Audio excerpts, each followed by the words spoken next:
અને ટમેટાની ચટણી બાંધ દેજે કોને આ પાર્સલ કરે ને ઢોસો એમાં એને ખાવાનું કોને ટમેટા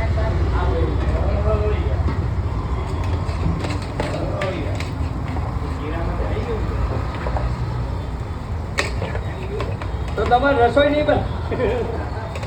બપોર ના પણ દેવાની